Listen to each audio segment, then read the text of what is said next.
dan Bhinneka Tunggal Ika, konstitusi dasar lainnya yang bertentangan dengan semangat proklamasi kemerdekaan.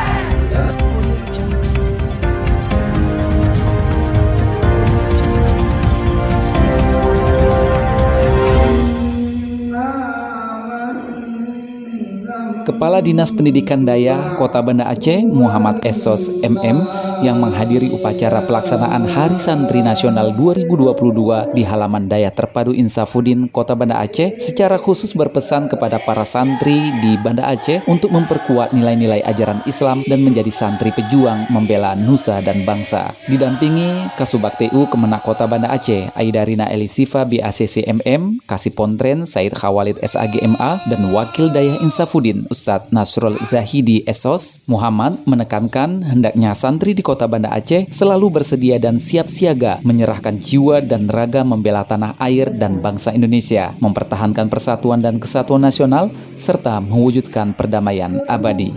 Sangat mengharapkan kepada santri-santri kita khususnya di Kota Banda Aceh dan pada umumnya seluruh Indonesia, kita mengharapkan bahwa santri-santri yang kita bina ini benar-benar santri yang jadi santri pejuang bagi generasi muda ke depan, seperti yang diikrarkan tadi bahwa santri ini adalah terdepan, bagian terdepan dalam hal memperjuangkan kemerdekaan Indonesia,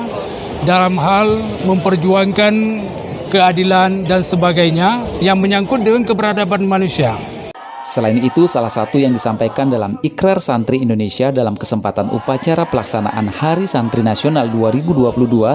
hendaknya sebagai santri NKRI pantang menyerah, pantang putus asa, serta siap berdiri di depan melawan pihak-pihak yang akan menggerongrong Pancasila, Undang-Undang Dasar 1945, NKRI dan Bhinneka Tunggal Ika, serta konstitusi dasar lainnya yang bertentangan dengan semangat proklamasi kemerdekaan dan resolusi jihad.